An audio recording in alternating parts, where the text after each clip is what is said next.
Sì, ero in zona, ero giusto uscito dalla metropolitana, in quell'isolato, quindi mi trovavo sulla 51esima in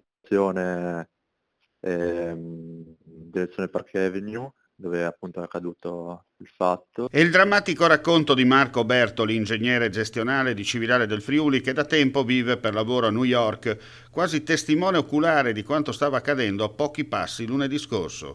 Ancora una volta la Grande Mela, teatro di un fatto di sangue, con la sparatoria al palazzo 345 di Park Avenue tra la 51esima e la 52esima strada di Manhattan, nella zona di Midtown, nel grattacielo sede della Blackstone. Il bilancio: 5 morti, tra cui l'attentatore. Ogni volta che nella capitale economica statunitense accade qualcosa, la mente torna all'11 settembre 2001 e le proporzioni della tragedia si moltiplicano appena la scena del crimine appare ai nostri occhi. Più come mi avvicinavo, appunto ho capito la gravità sì, dei fatti, in quanto alla fine dell'isolato, alla fine della vietta, proprio incrociandosi con Park Avenue, mi sono visto l'edificio, diciamo, tutto circondato da agenti sì, della polizia. È stato un quarto d'ora, un 20 minuti ad assistere,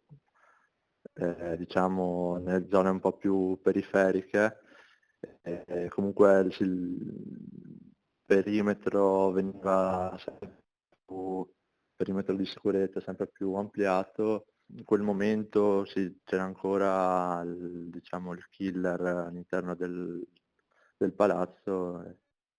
Sì, era tutto, diciamo, tenuto sotto controllo, no? Sì, sappiamo tutti quello che è successo l'11 settembre. Ero passato sì, a visitare quella zona, il memoriale, Sì. e quindi subito in quella circostanza mi sono trovato a pensare al peggio, no?